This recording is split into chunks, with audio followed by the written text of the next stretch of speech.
السلام عليكم، اهلا بكم في قناتي سويت اند ساور مع رنا. يا رب تكونوا بخير. لو اول مره تشوفوا فيديو من فيديوهاتي وناويين تشتركوا في القناه، وانتوا بتشتركوا في القناه ابقوا فعلوا الجرس علشان توصل لكم كل الاشعارات الخاصه بالقناه عندي.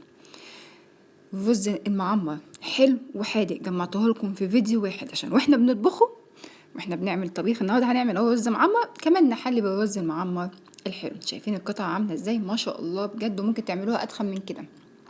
وادي الرز المعمر الحادق بتاعنا. رزاية مفلفلة وواضحة وصريحة، ولا لازقة ولا أي حاجة. شوية حاجات كده هنعملها مع بعضينا بجد هتعجبكم جدا. وطبعا الرز المعمر بالذات في المناسبات بيبقى ليه طعم تاني خالص. كل سنة وانتم طيبين وعيد سعيد عليكم. بسم الله الرحمن الرحيم. وهنبتدي المقادير. أولا ده الرز المعمر الحادق. أول حاجة أنا هقولكوا بالكوباية. دول كوبايتين على فكرة محطوطين في أول صينية من صواني البايركس، أصغر صينية. لكل كوباية من الرز عليها كوباية من اللبن، وعليها نص كوباية من المية، ومعلقتين كبار من الزيت، ومعلقة صغيرة ممسوحة من الملح، ورشة من السكر، أو نقدر نقول ربع معلقة صغيرة من السكر. أنا بدوب اللبن مع المية مع الزيت مع السكر مع الملح، كل الحاجات دي كلها، وأحطها على الرز مرة واحدة، واسيبه يتنقع شويه حوالي من ربع ساعه، اسفه من ساعه لحد ساعه ونص. على فكره دي طريقه من طرق الرز المعمر. هنزل لكم طرق تانية كتير، واختاروا الطريقه اللي تناسبكم. هنسيبه بقى على اي جنب كده اهو ياخد راحته خالص ويتنقع كده، والرزايه بتاعته تدبل بعد ساعه او ساعه ونص. ده بيبقى الشكل بتاعه. انا بقى حطيت قطعه كده من الزبده اللي هي الفلاحي بتاعتنا، اي زبده اي سمنه زي ما انتم عايزين. وطبعا انا جايبه لبن بلدي، انا عامل رز معمر الحلو والحادق بلبن بلدي، فكنت غاليه قبلها بيوم ولميت القشطه بقى، وقلت هحطها فوق الوش إذا كان على ده او على ده. قطعتها كده وابتديت ارشها فوق الوش. في الوقت ده احنا طبعا بنسخن الفرن بتاعنا جدا على اعلى درجه حراره، شغال فوق وتحت، يعني خليه يبقى سخن مولع نار، دي اهم نقطه.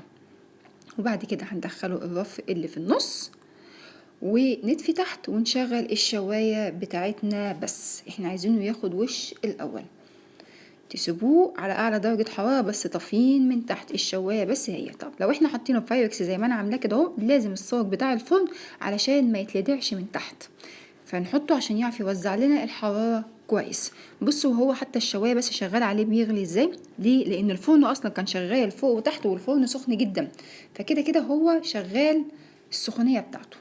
خد الوش بتاعنا خلاص واللون بتاعه بقى مظبوط.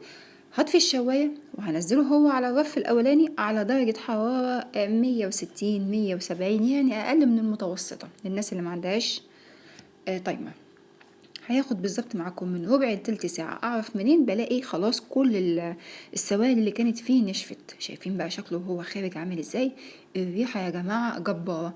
طبعا أهالينا في الأرياف وفي الصعيد طبعا ده بالنسبة لهم كلام فاضي، لأن كمية السمنة اللي بيتعمل بيها وكمية اللبن، طبعا اللبن بخيره السمنة طبعا سمنة. احنا هنا اهو بنعمله طعمه يبقى حلو وشغال معانا، وبرضه نبقى فيه ايه حتة من الدسم. سيبته يبرد شوية بس كده عشان اعرف اقطعه. وادي القطعة بتاعتنا اهي، شايفين؟ بصوا عامل ازاي؟ الرزة كأنها مرصوصة مش محطوطة، مرصوصة من كتر ما هي متغلفة كويس السمنة بتاعتها ومقدار المية بتاعها. طيب عايزة اقول لكم بس على حاجة، احنا ليه ما بنحط الشوربة؟ عشان لو اللي عايز يحط شوربة، الشوربة بتغمقه.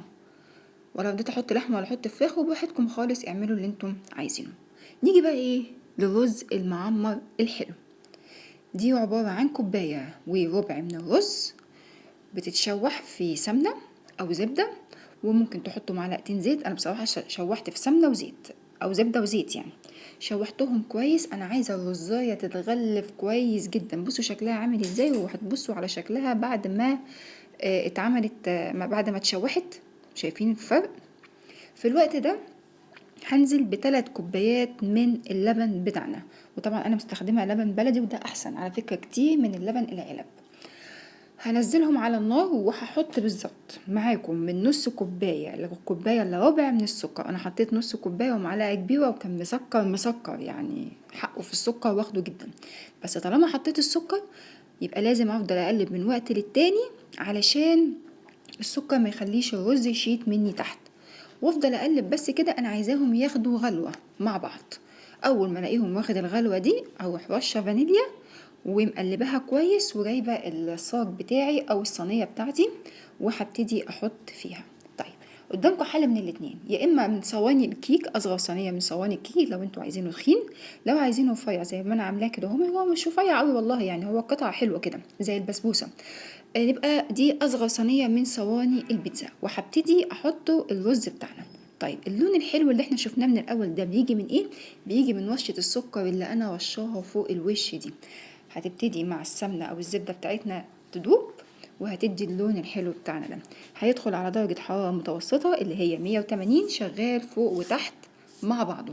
لو الفرن بتاعنا بيشتغل تحت بس او فوق بس لوحده يبقى نستنى لما من تحت كل السوائل تتشرب ونفتح الشوايه على خفيف كده عشان تدينا اللون الحلو ده. بصوا ده لسه خارج من الفرن وانا كنت عايزه اختبر ان هو استوى ولا لا. بصوا مستوي ازاي، مش مستحمل. نستنى عليه يبرد شويه علشان نقدر نطلعه. خلي بالكم بصوا انا مطلعاه فيه سنه لبن، انا عايزاه يشربها وهو بيبرد. بس مفيش اجمل ولا اطعم ولا احلى من كده. ادي الرز المعمر الحادق بتاعنا وادي الرز الحلو بتاعنا. انا تقريبا كل الحوار ده كله واخد مني 3 كوبايات رز، يعني انا اتغدينا وحلينا ب3 كوبايات رز على فكرة، يعني ما خلصوش في يوم، احنا فردين وطفل. بس